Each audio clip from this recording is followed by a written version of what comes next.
All right, we'll keep this quick, but I know you looked at your agenda, you didn't think there was going to be any presentations tonight. Surprise. The first thing I wanted to say is the teamwork in this county. Between Garrett's crew, all the plows that were out, our law enforcement partners, the fire companies, volunteer paid, the ambulances, the power companies, the businesses that sent food to the Emergency Operations Center, and certainly our consultation with our chairman, Becky Widdish, and the county manager, Rick Updegrove, and our PIO. We were in constant contact with them, letting them know what was going on, getting approval to make some decisions on some things that were really important to keeping everybody safe. I think, as you know, the weather rolled in on the 23rd, Friday. We put a travel advisory out early because we saw the weather changing. Around 2 o'clock, we went with a full travel ban after the state of emergency was declared, and the weather just continued to get worse. Friday into Saturday, whiteout conditions, snowfall, power outages. And I think the most deceiving part, and I was mentioning this to one of the legislators, the north end of the county, if you looked out your window, looked pretty good. And everything from the south end of Niagara Falls, across North Tonawanda, Pendleton, Wheatfield, Lockport, Royalton, was a total whiteout. So when we put this travel ban out, I think some people thought we were nuts. But it didn't stop people. What followed was all the emergency crews responded to 245 stranded motorists that didn't heed the travel ban. Several power outages, impassable roadways, whiteout conditions. And I think one of the challenges that people forget about is we have to get employees in and out of work. So we had some people working 16 plus hours, sleeping on cots in between their shifts and just staying until their next shift. So it was a very, very challenging time. And then, obviously the food, getting them fed. The volunteer fire companies, I don't want to take too much of Jonathan's thunder here, the warming stations that were set up for people without power, people that were stuck in their cars, we were taking them to the warming stations at the fire companies. Just a terrific collaboration all the way around. I could tell you that at one point, more than one point, I went out on the road to see how things were going. You couldn't see how things were going. I got up on the Lockport bypass and I had the undersheriff with me, and you couldn't see past the hood of the truck that we were in, only to look over and see a police car from another agency I won't mention, you can probably figure it out, off the road in the ditch. Thankfully nobody in it, but it was that bad that you just couldn't see. But yet the volunteer fire companies, the plows were out, patrols were out, getting to these cars, getting people out of these cars and getting them to safety. And quite frankly, sometimes I don't know how they did it. We heard, sometimes, why aren't the plows out? They can't see. They can't see to plow the roads. But when it was clear and able to do it, they were out doing it. We were in constant coordination to make all that happen. Once the plows were out and clearing the roads, the next stage was cleanup. We have tow trucks assigned to every part of the county. We gridded off the county and said, go start picking up the cars that are in the road, and then move to the ones in the ditch and we kept a log of all those vehicles that had to be removed so that Garret and his crew and the other plows could continue doing their work out there. I was out there and I saw the county plows out, and just the work they were doing was amazing, getting those roads cleared up, making quick work of it. In fact, we followed one down Lockport Road because why drive down a road that's full of snow? So we followed them all the way down Lockport Road to get to somebody that was stuck in the middle of the road going to Manhattan. So I don't think that was going to go real well for them. At any rate, as the chairman mentioned, we had one death in this county, which was one too many. Condolences. It was a carbon monoxide poisoning. And I know John may talk about that a little bit, about safety with that stuff. But we always have takeaways and we always learn. I don't know how we would have fared if we had the same conditions that Buffalo had. We always look at what we did right, what could have gone better. I think, at some point we're going to be talking about bolstering some of our assets. Tracked vehicles were a hot commodity. We have a couple of snowmobiles at the sheriff's office. We're going to bolster that. We want to look at adding tracks to some of our UTVs. And I think, it's important that, I'm looking at my patrol cars next year. We were going to order Chargers, all-wheel drive Chargers again.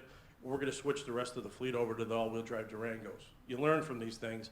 The Durangos do better in the snow than the Chargers. So I'll be putting some resolutions forward on those.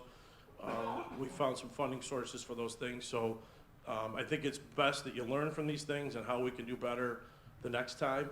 And with that, I'll turn it over to Garret. Thank you. Thanks, Sheriff. Yeah, this storm, like you said, it's a learning experience, but I think it really was an example of government functioning at its very finest. I'm very proud of the response of my department and our partner departments and our other governments, local governments that we work with. It really is a good example of working together against a very large task and coming out and getting the job done. For our part, in an event like this, DPW is a key first responder. We really need to get out there and make the roads passable so that the emergency services can get out there and do the job that they're so desperately needed to do. And I think we're able to do that through good communication, good planning, and good execution. I think that's what we saw during this storm. It wasn't a typical event. A foot or two of snow, we face that regularly. We can handle that. It's not uncommon. But the unending severe winds on and on and on for 2 days straight really made it a whole different animal that we had to deal with all the trees down, limbs down, on top of the blowing and drifting snow, and then the snow on top of that really made for a challenging event. We were fortunate. We had several briefs in the days before the storm, and really the briefs were pretty good. The information they gave us something to work with. Our plan was solid. I thank Jonathan and his group and the National Weather Service and everybody that provided that information ahead of time. The times may have changed a little bit on when things hit, but I think what we saw was pretty much what we were told that we were going to see. And it gave us something to work with and put our plans together. So that communication ahead of time and preparation was really a key to a successful control of the event. As in all of our weather events, we're working regularly with the cooperation of the road patrols, the Sheriff's Department, and the other police enforcement agencies that are out there. Good, strong communication between them and us. They provide us an extra set of eyes out there so we can know where the resources are needed. And I thank both these gentlemen for the work that they did in helping us address the storm. This was a time for our highway crews to really do what they do best. We've been planning for months. As you know, our resources are not where we want them right now at the highway department, but we've been planning it out for months. And this storm we really executed, and the plan was good, the plan was solid, and it came through, worked perfectly. So I commend our highway guys. They really came and got the job done. There's very little that didn't go well. A lot of work to be done, and they came and they got the work done. So I'm very proud of that response that they had.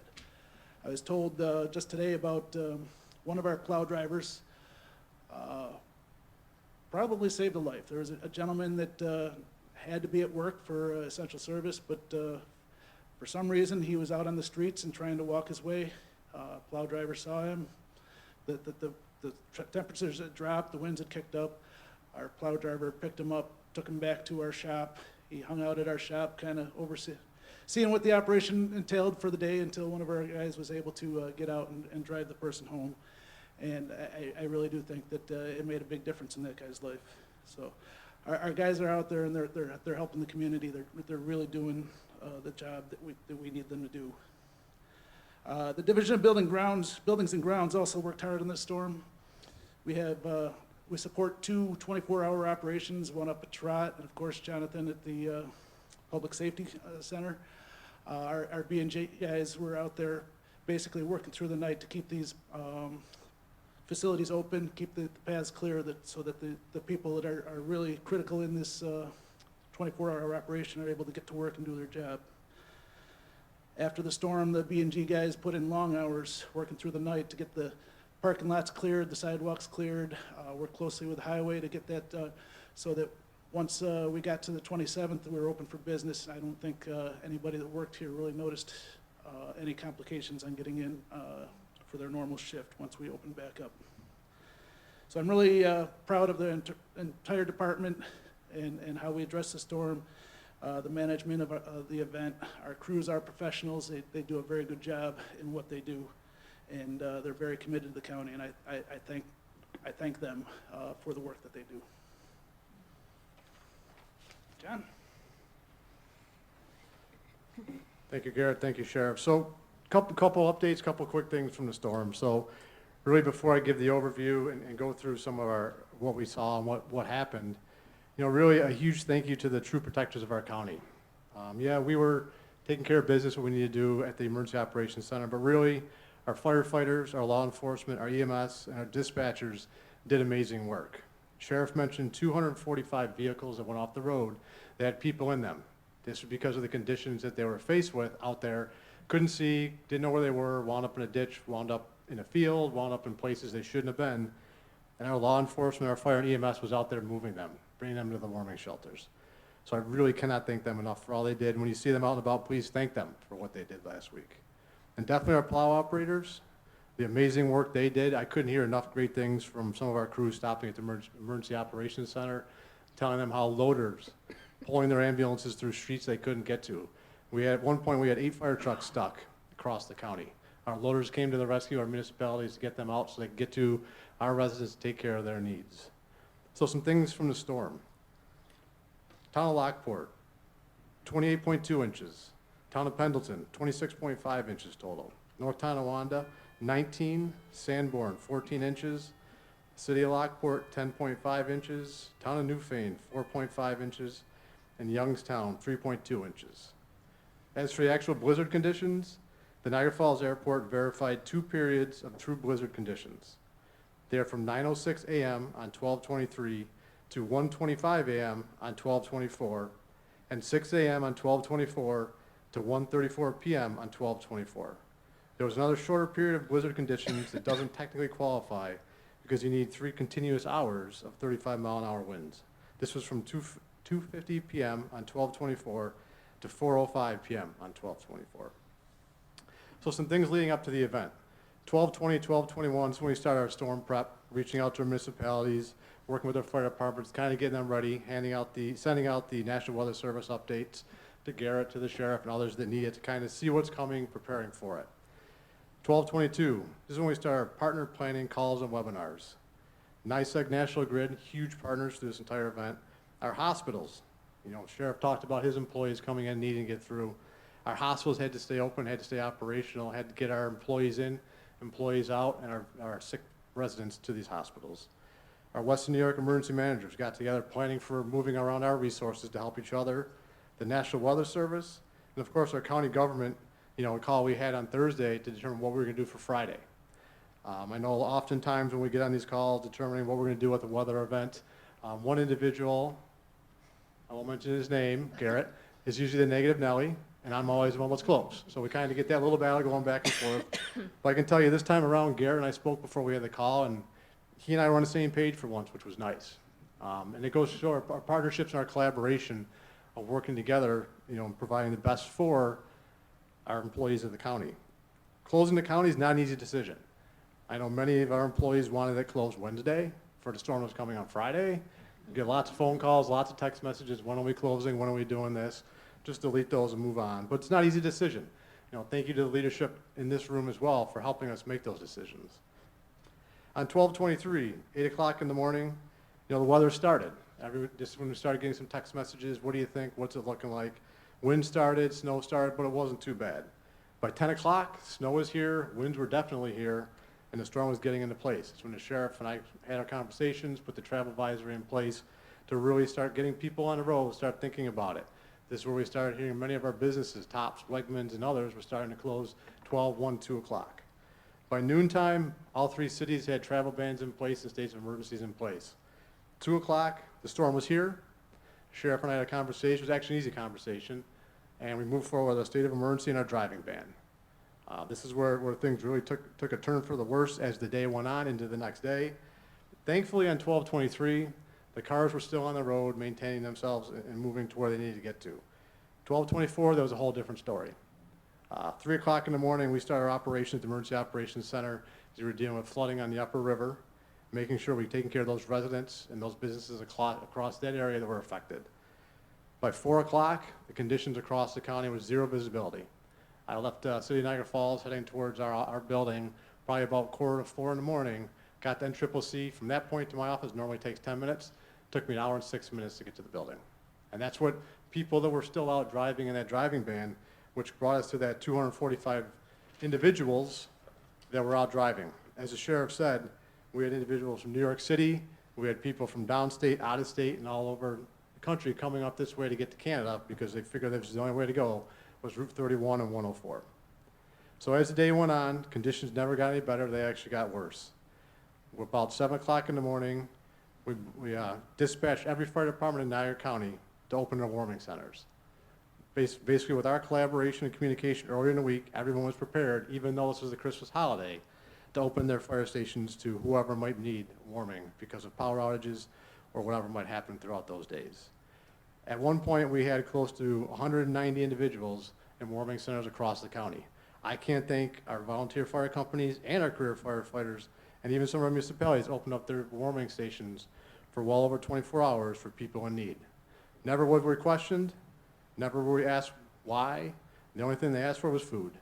And to the sheriff and his crews with the delivering of the food that we got to these stations to take care of these residents in need without batting an eye, and our volunteer service moving them around did amazing work.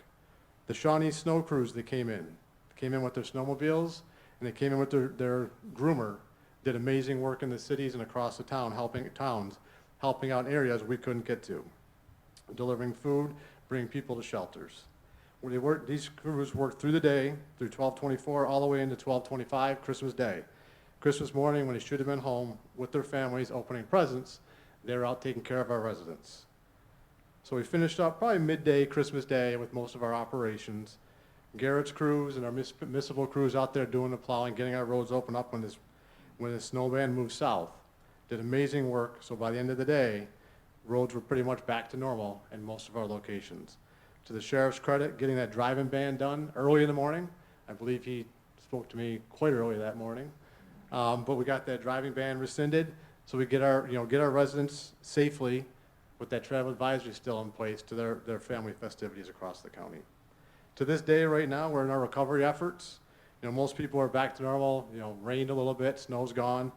Now we're in that point where we're working with our municipalities, trying to get our costs together and working to get Niagara County actually included in the disaster declaration, so we can hopefully get funding for our municipalities, our firefighters, our law enforcement, everyone else involved in this to recoup some of the costs that they did for so much for us for this couple days through the blizzard. I really can't thank everyone enough for what they've done, the sheriff's office, Garrett's and his crew, this legislature, and all municipalities across the county, because truly the teamwork and the collaboration in this county is amazing, and I can't thank everyone enough. Thank you.